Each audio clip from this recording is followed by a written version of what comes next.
लोकांना एकत्र आणण्याकरता, इंग्रजांविरुद्ध लढण्याकरता ते एक माध्यम शोधत होते. राक्षसाचा वध करतोय म्हणजे आपण इंग्रजांवर मात करतो हे त्याची प्रतीक आहे. 1893 सप्टेंबर 26चा अंक केसरीचा ह्यात लोकमान्य टिळकांनी उल्लेख केला. कुणाला डिस्टर्ब न करता आत यायचं असेल तर इथे खाच आहे. जर काही ब्रिटिशर्स कोणी आलेस तर ही पळवाट इकडनं होते, असा भुयारी मार्ग आहे आणि शनिवारवाड्याजवळ निघते. माझ्या डोक्यात सणक गेली त्या गोष्टीची. मागील भागात आपण पुण्यातील मानाच्या 5 गणपतींचे दर्शन घेतले होते. जर का तुम्ही अजून तो व्हिडिओ पाहिला नसेल तर वर आय बटनवर त्याची लिंक तुम्हाला मिळेल. नमस्कार मित्रांनो, मी पुन्हा एकदा तुम्हा सर्वांचं स्वागत करतो माझ्या या यूट्यूब चॅनलवर. आता मी उभा आहे पुण्यातला मानाचा दुसरा गणपती श्री तांबडी जोगेश्वरी मंडळाच्या बाहेर. आणि हा जो तुम्ही रस्ता पाहताय मागे, हा रस्ता जातो श्रीमंत भाऊसाहेब रंगारी या मंडळाकडे. आपण या भागात त्या मंडळाचा गणपती आणि त्याच्या बाजूचा वाडा या भागात पाहणार आहोत. तरी तुम्ही शेवटपर्यंत व्हिडिओ पाहायला नक्की विसरू नका.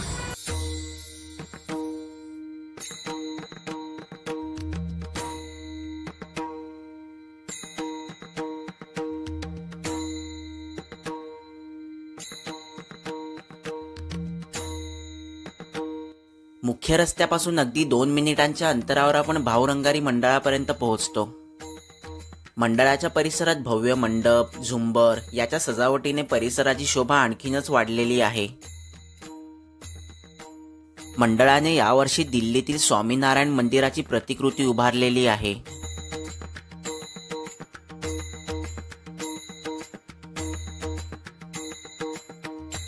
त्यासमोर श्रीमंत भाऊसाहेब रंगारी यांची मूर्ती आपल्याला पाहायला मिळेल. पुणेरी वेशभूषेतील करारी नजरेची त्यांची मूर्ती त्यांच्याबद्दल एक वेगळाच आदर मनात निर्माण करते.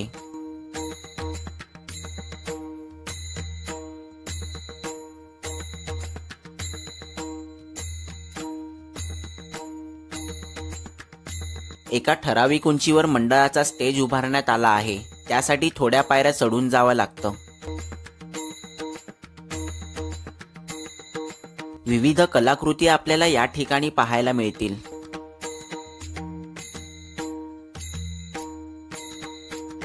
मंदिरात वर मधोमध आकर्षक झुंबर पाहायला मिळेल.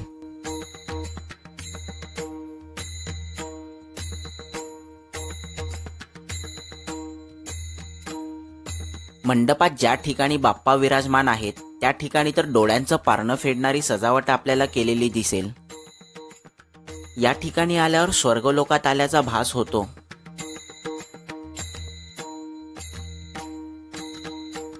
हा गणपती अखंड हिंदुस्थानातील पहिला सार्वजनिक गणपती आहे, ज्याची सुरुवात स्वतः श्रीमंत भाऊसाहेब रंगारी यांनी 1892 साली केली होती आणि तीच खरी सार्वजनिक गणेशोत्सवाची सुरुवात. येथील गणपतीची मूर्ती देखील खास आहे. एका राक्षसाचा वध गणपती करीत आहे. याचा अर्थ राक्षस म्हणजेच या ठिकाणी इंग्रजांना संबोधलेले आहे.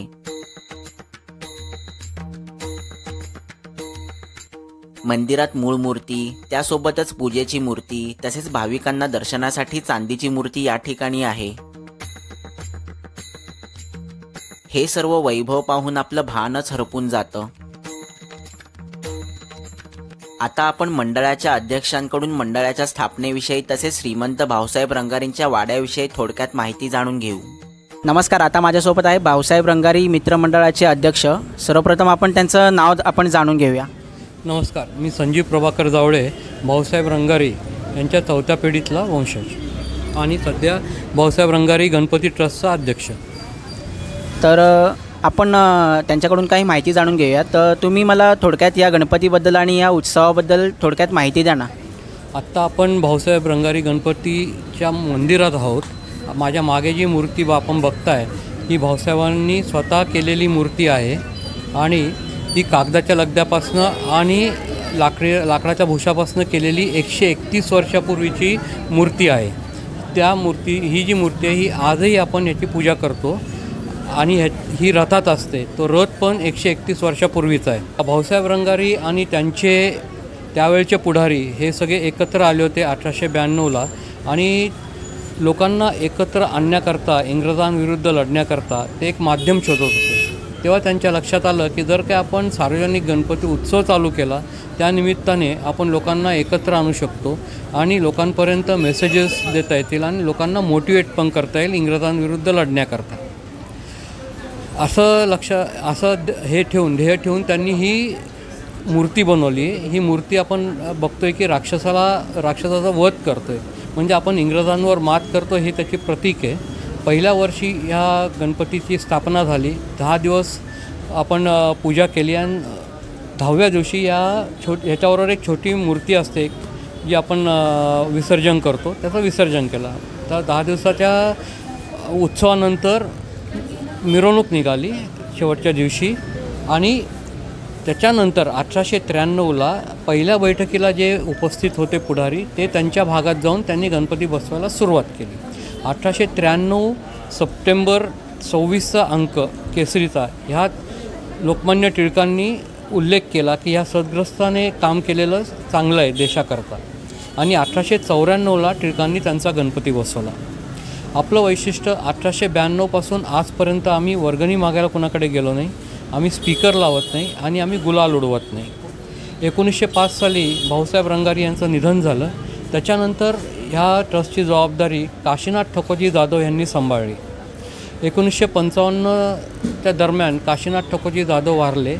त्याच्यानंतर ट्रस्टची जबाबदारी निकम हे त्यांचे जावई हे ते बघत होते आणि निकम वारल्यानंतर आत्ता आपण ट्रस्टची जबाबदारी आम्ही ट्रस्टीज सांभाळतो. 1905 नंतर जे काही उत्सव साजरा झाला तर सर्वात शेवटी गणपती जो जायचा मिरवणुकीत तो भाऊसाहेब रंगाऱ्यांचा जायचा की हा आपला गणपती मिरवणुकीतनं गेला म्हणजे मिरवणूक संपली. 50-55च्या आसपास आपल्या लक्षात आलं की हे आपल्या आता संपूर्ण उत्सव सांभाळणं पुण्यातला ह्या ट्रस्टच्या बाहेर गेले, कंट्रोलच्या बाहेर आहे. मग ही जबाबदारी आपण कॉर्पोरेशन आणि पोलिसांकडे सोपवली आणि तेव्हापासून आत्तापर्यंत तेच आहे. आत्ता क्रम असा आहे की शेवटून तिसरा मानाचा गणपती म्हणून आपला जातो. पहिले 5 गणपती जे आहेत मानाचे ते ग्रामदैवत, ग्रामदेवी, त्यावेळची बाजारपेठ तुळशीबाग होती तर त्यांचा आहे. त्यावेळची तालीम होती गुरुजी तालीम आणि 5वा मान केसरीवाड्याला दिला गेला. शेवटून तिसरा म्हणून आपला गणपती आत्ता मानाचा जातो. आपल्या मागे मंडई, मंडईच्या मागे सर्वात शेवटी असा दगडूशेठ हलवायचा होता. भाऊसाहेब रंगारेंसोबत कोण कोण स्वातंत्र्य सैनिक त्यांच्यासोबत या उत्सवात आणि या उपक्रमात सहभागी होते? त्यावेळचे जे पुढारी होते त्यांचे नाव अण्णासाहेब पटवर्धन होते, खाजगीवाले होते, दगडूशेठ हलवे होते, तरवडे होते. आपण जर भवनात आता आपण जिथं जाणार आहोत तिथं तुम्ही त्यांचे फोटो बघाल, आपण डिस्प्ले केलेले आहेत. भाऊसाहेब रंगारींचं मूळ नाव भाऊ लक्ष्मण जावळे. त्यांचा व्यवसाय शालू रंगवायचा होता आणि म्हणून मग लोक त्यांना ओळखू लागले, भाऊसाहेब रंगारी म्हणून असंच ओळखू लागले. ते मोठे राजवैद्य होते, ते क्रांतिकारक होते आणि त्यांची आध्यात्मिक पातळी उच्च होती. तर त्यावेळेला जंगली महाराज जिवंत होते. जे आपण पुण्यात आपण बघतो की जंगली महाराज रोड आहे, JM रोड बोलतात त्याला. आणि मी बरेच वेळा दर्शन घ्यायला जंगली महाराजांच्या मंदिरात जातो तर तिकडच्या लोकांनी सांगितलं की जंगली महाराज आध्यात्मिक चर्चेकरता भाऊसाहेब रंगाऱ्यांकडे यायचे. आता जसा काळ बदलला तशा गोष्टीही बदलत गेल्या.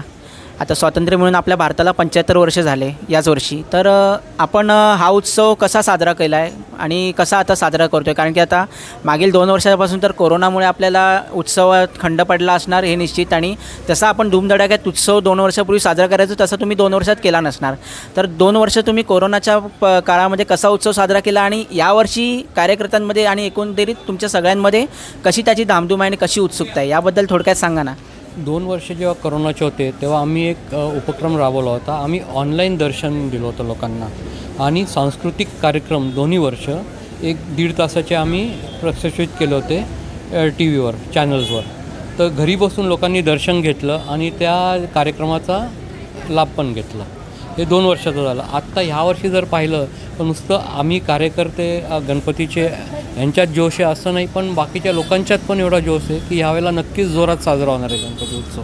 काळाचा जसा त्यावेळेला 1892 बिफोर म्हणजे आपला स्वातंत्र्याच्या आधी जी काय गरज होती की बाबा लोकांना एकत्र राहून आपल्याला ब्रिटिशांविरुद्ध लढायचं आहे, आत्ता ते राहिलं नाही. आता आपल्याला मेन काय की लोकांना एकत्र आणून आपल्या समाजाकरता काहीतरी समाज कार्य करता येईल, समाजाला आणखीन काहीतरी देणं आहे हे लोकांना आपल्याला जाणीव करून द्यायची आहे. तर त्याच्यावर आम्ही काम करतो. अगदी खरं आहे. आताच्या पिढीमध्ये ते समाजकार्य आणि एकंदरीत समाजाबद्दलची भावना वगैरे या सगळ्या गोष्टी खूप दुर्मिळ होत चालल्या आहेत आणि तुमच्यासारखी मंडळं आहेत त्यामुळे आपलं हे कार्य अजूनही टिकून आहे असं मला वाटतं. तुम्ही मला सांगू शकता का की यावर्षीचा जो देखावा आहे तो देखावा तुम्ही कशाच्या आधारावरती केलेला आहे? हा देखावा हा रेप्लिका आहे, न्यू दिल्लीमध्ये स्वामीनारायण मंदिर आहे त्याचा रेप्लिका आहे. या मंडळातर्फे कुठले सामाजिक उपक्रम तुम्ही राबवता? सर्वात प्रथम आहे ते आम्ही मेडिकलवर जरा लक्ष दिलं आहे. ते आपण 6 महिन्याचं एक असं ट्रेनिंग प्रोग्राम ठेवला आहे डॉक्टर मित्र म्हणून, आणि त्याद्वारे सामान्य नागरिक, सामान्य यंगस्टर्स आहेत त्यांना आपण ट्रेनिंग देतो की फर्स्ट एड ट्रेनिंग, की समजा रस्त्यात ॲक्सिडेंट झाला तर त्या माणसाला उचलायचं कसं, त्याला घरात कोणाला हार्ट अटॅक आला तर त्याला फर्स्ट एड ट्रीटमेंट काय द्यायची, अशा अन्य बाकीच्या गोष्टी मेडिकली. दुसरं आम्ही आय डोनेशनवर भर दिला आहे की लोकांच्यात अवेअरनेस आणायचा की आय डोनेशन करा आफ्टर डेथ. हे बऱ्याच म्हणजे उपयोगी येणारी लोकांना जे अंध आहेत त्यांना उपयोगी होतं. तिसरं आपण ऑर्गन डोनेशनवर पण काम करतो. ऑर्गन डोनेशन अवेअरनेस आहे, हा एक आहे. आणि आपल्या गणपतीच्या समोर UPSC आणि MPSC स्टडी सेंटर आहे इथे समोर, तर त्या मुलांकरता आपण एक सांस्कृतिक असे 5 दिवसाचा व्याख्यानमाला अरेंज करतो. आणि जे IAS ऑफिसर्स आहेत त्यांचे आपण व्याख्यानं इथे ठेवलेली असतात की त्यातनं मुलं ही जी आहेत त्यांना पुढे काय आहे IAS म्हणजे पास झाल्यानंतर कसं काय त्यांचं भविष्य आहे, काय करता येईल, आणि त्यांना इन्स्पिरेशन मिळतं एवढंच सांगू शकतो. एक उदाहरण देईन की एक आम्ही असंच IAS ऑफिसरचं एक लेक्चर ठेवलं होतं. त्यानंतरच्या वेळेला जे आम्ही आपला गणेश उत्सव होता तर एक मुलगा येऊन बोलला की सर तुम्ही मागच्या वेळेला जे काय आहे एक लेक्चर ठेवलं होतं ऑफिसरचं, सुहास दिवशे साहेब म्हणून आहेत, त्यांचं ऐकून मला इन्स्पिरेशन मिळालं आणि मी अभ्यासाला लागलो आणि एका अटेम्पमध्ये आम्ही सगळं क्लिअर केलं. तर आता माझी इच्छा आहे की या गणेश उत्सव आज मी आरती करू का. तर असे बरेच उपक्रम आहेत आमचे की लहान मुलांवर संस्कार वर्ग, हे एक आणखीन एक आम्ही हे चालू केलं. खरंच खूप छान आहे. आणि तुमच्या मंडळाने ही परंपरा आणि जागतिक वारसा, ऐतिहासिक वारसा तुम्ही जपून ठेवला आहे. मला खूप या गोष्टीचा अभिमान वाटतो. आणि आता काकांकडून आपण बाजूलाच भाऊसाहेब रंगारींचा वाडा आहे, तर त्या वाड्यात जाऊन आपण काही माहिती जाणून घेऊयात. मी स्वप्नातही विचार केला नव्हता अशी गोष्ट माझ्यासोबत घडली. ती म्हणजे हिंदुस्थानातील पहिल्या सार्वजनिक गणेशोत्सव मंडळाने आणि खुद्द भाऊसाहेब रंगारींच्या वंशजांनी माझ्यासारख्या सामान्य नागरिकाचा सत्कार केला. मंडळातर्फे काकांनी माझा सत्कार केल्याबद्दल मी त्यांचे आणि भाऊसाहेब रंगारी मित्रमंडळाचे खूप आभार मानले इच्छितो.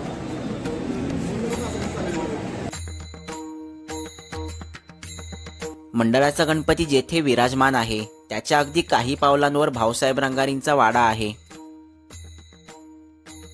वाड्याभोवती रांगोळी काढलेली आहे आणि संपूर्ण वाडा फुलांच्या माळांनी सजवलेला आहे.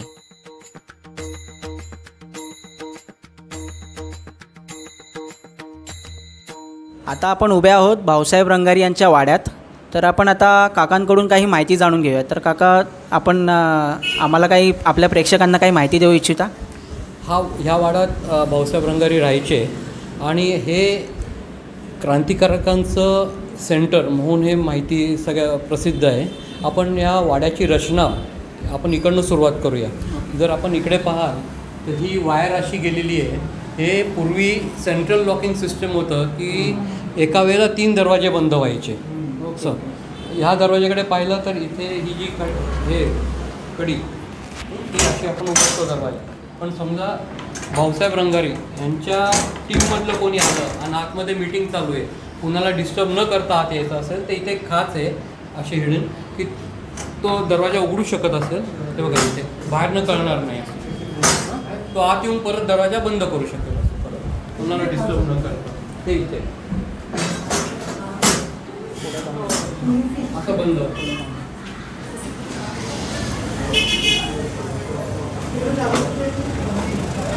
भाऊसाहेब रंगारींनी स्वतः त्यांची एक मूर्ती करून ठेवली आहे, ती आपल्यासमोर इथे आहे. ती जिवंत असताना त्यांनी मूर्ती तयार करून ठेवली आहे स्वतःची.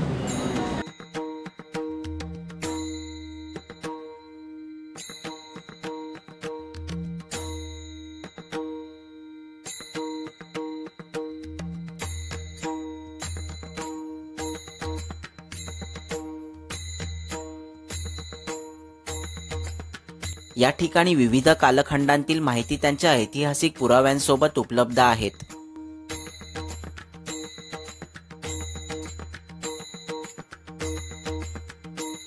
या ठिकाणी 26 सप्टेंबर 1893चा केसरीचा अंक आहे, ज्यात खुद्द लोकमान्य टिळकांनी भाऊसाहेब रंगारींच्या गणेशोत्सवाची स्तुती केली होती.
आत्ता आपण वाड्याच्या आतमध्ये येतोय. आता आपण दरवाजा बघतोय. हा दरवाजा असा आपण बंद केला तर आपल्याला असं काही वेगळं काही जाणवणार नाही आहे. हा नेहमीसारखा आपला दरवाजा आत्ता बंद झाला आहे. पण या दरवाजाच्या बाजूला पाहिलं तर असे 2 कप्पे आहेत की जिथे हत्यारं लपवली जायची.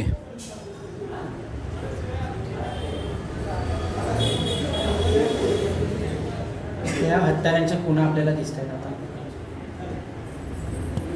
आणि हे दोन्ही ह्या साईडला एक आहे.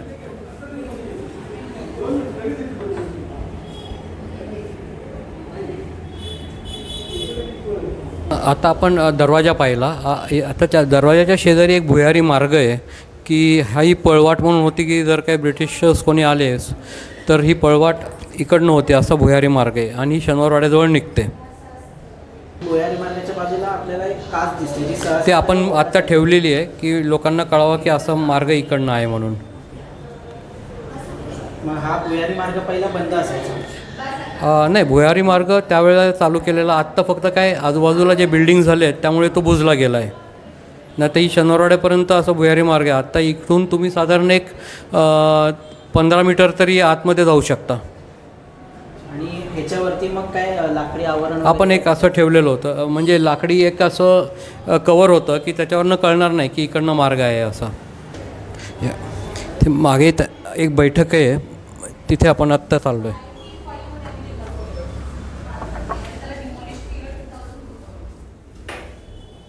ही एक बैठक होती. या बैठकीचं तुम्ही बघाल की इथे एक खिडकी आहे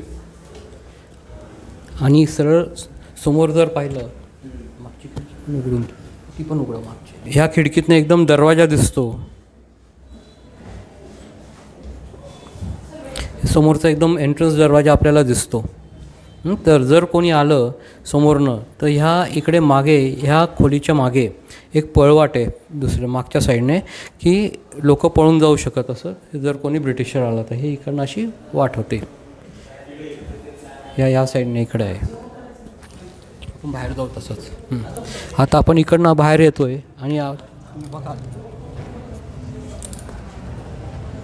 आत्ता ह्या साईडला आपण जो बघतोय तो रथ आहे. हा 1892चाच रथ आहे इकडे त्यावेळचा.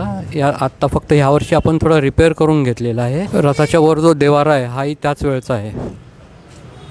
आणि यात गणपती 12 महिने असतो. फक्त शेवटच्या पहिल्या दिवशी आणि शेवटच्या दिवशी हा रथ बाहेर निघतो मिरवणुकीकरता.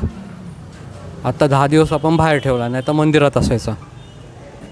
मग याचं जे मंदिर आहे म्हणजे आता जिथे आत्ता गणपती बसला आहे ते मंदिर आहे. हां, आणि आत्ता हा वाडा आपण बाहेरनं बघतोय. हे गेले 2 वर्ष आपण रिस्टोरेशनला होता आणि आत्ताच आपण सगळ्यांकरता ओपन केलं आहे. 18 ऑगस्टला याचं ओपनिंग झालं. ह्यात आपण रिस्टोरेशन करताना काही नवीन नाही घेतलेलं. सगळे जुने विटा आहेत, सगळं जुनं बांधकाम आहे, जुने लाकडं आहेत. व पॉलिश करून घेतले सगळं लाकडं आणि आहे तसाच वाडा आपण रिस्टोर केलेला आहे. आत्ता आपण ह्या मागचा जो बैठक आहे तिकडनं त्या शेजारी एक देवारा आहे. हा आपण देवारा बघतो इथे. हा भाऊसाहेब रंगारांचा देवारा होता. आणि त्याच्यावरती जर पाहिलं तर हे वुडन प्लँक्स दिसतील लाकडी, आणि हे आत्ता इकडे बघताय तुम्ही, इथे सगळे शस्त्र लपवले जायचे या इथे, की कुणालाही म्हणजे असं शंका येणार नाही की वरती असं सगळं कवर आहे.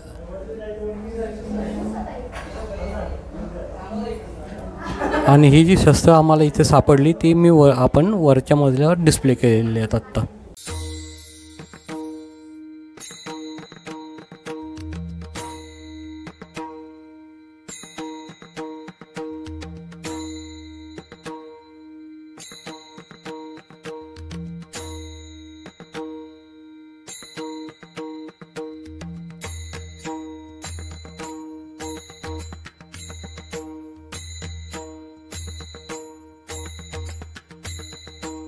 या खोलीत तुम्ही बघाल त्यावेळेचे जे काही दिवे होते असे आपण ते लावलेले आहेत. ही भाऊसाहेब रंगारेंची डेस्क आहे. पहिल्या बैठकीला जे पुढारी उपस्थित होते त्यांचे आम्ही फोटो इथे लावलेले आहेत. पहिला फोटो आहे तो भाऊसाहेब रंगारेंचा आहे. त्याच्या शेजारी आपण बघतो घोटवडेकर, गणपतराव घोटवडेकर, कृष्णाजी खाजगीवाले, अण्णासाहेब पटवर्धन, खंडोबा तरोडे, दगडूशेठ हलवाई, काशीनाथ ठकोजी जाधव हे भाऊसाहेब रंगारेंचे मानसपुत्र होते. त्यांनी ट्रस्टचा कारभार भाऊसाहेब रंगारेंनंतर 1960पर्यंत सांभाळला. त्या शेजारचा फोटो बघतो आपण, बळवंत साटतो हे त्यांचे सहकारी होते. मामासाहेब हसबनीस ही एक मोठी व्यक्ती होती त्यावेळची, हे पण त्यांच्या टीममध्ये होते. लखुशेठ दंताळे, हे दंताळे सराफ, अजूनही त्यांचे दुकान पुण्यात आहे सोन्यामारुती चौकात. बाळासाहेब नातूवाडा पुण्यातला प्रसिद्ध आहे, हे बाळासाहेब नातू ते. आणि ह्या काशीनाथ ठकोजी जाधवांनंतर जो काही ट्रस्टचा कारभार सांभाळला ते परशुराम निकम यांनी सांभाळला. आणि परशुराम निकम हे वारल्यानंतर आत्ताची जी टीम आहे हे सगळे गणपती ट्रस्टचा कारभार सांभाळत आहेत. आत्ता आपण या खोलीत आलो आहे. इथे आपण खाली जे पाहिलं की देवाऱ्याच्या वरती शस्त्र लपवली गेली होती ती आपण इथे आत्ता एका डिस्प्ले केलेली आहेत. हे सगळे रिव्हॉल्वर्स जे आत्ता आपण बघतो आहे हे ब्रिटिश काळीन आहेत, कोल्ट कंपनीचे जास्त करून आहेत, आणि हे आजही ऑपरेशनल आहेत. आत्ता ही भाऊसाहेब रंगारेंची काठी आहे, ही त्यावेळेला जे वापरायचे ते. आणि त्या शेजारी आत्ता आपण बघतो आहे ते रायफल्स आहेत त्यावेळेचे. हे सगळे ऑपरेशनल आजही आहेत.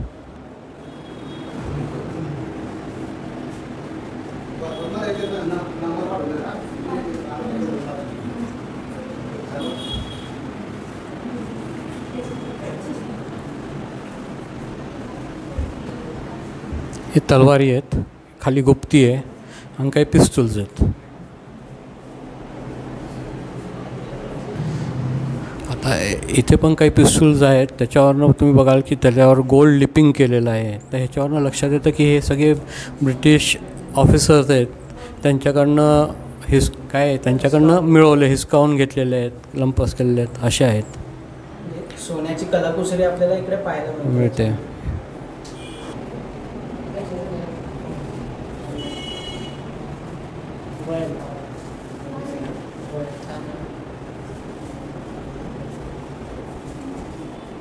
आणि आता शेजारचे आपण इथं बघतो हे सगळे काडतूस आहेत त्यावेळचे.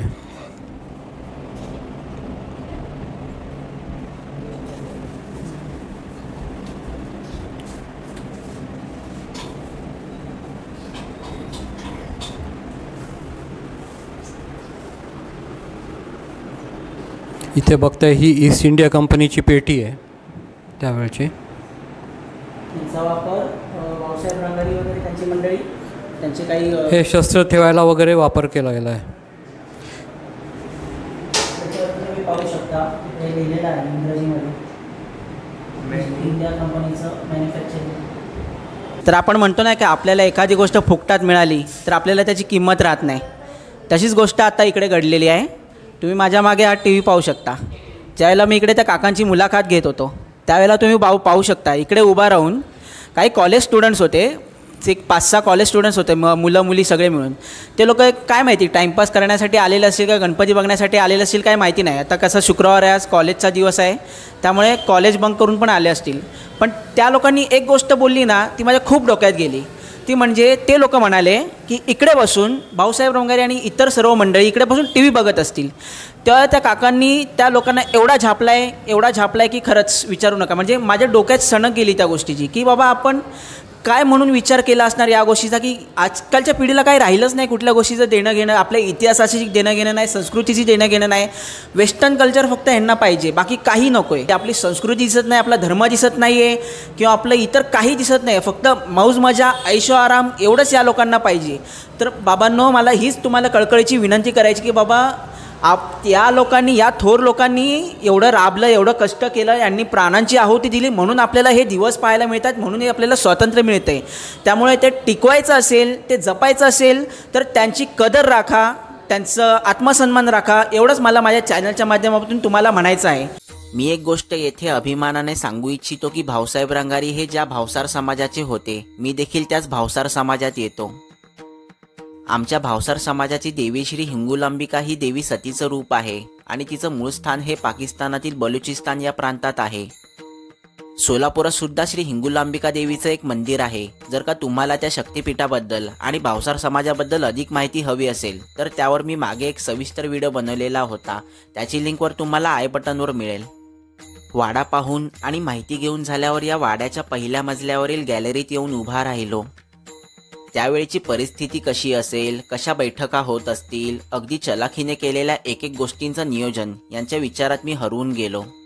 खरंच ही आणि अशी अनेक मंडळी होती, म्हणून आज आपण हे सुखाचे दिवस पाहू शकतोय.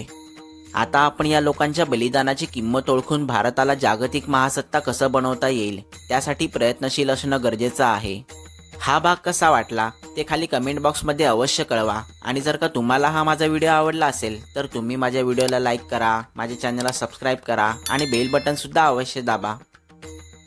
पुढील भागात आपण फक्त पुण्यातीलच नाही तर देशाविदेशातील लाखो करोडो भाविकांचं श्रद्धास्थान असलेल्या श्रीमंत दगडूशेठ हलवाई गणपतीचं दर्शन घेणार आहोत.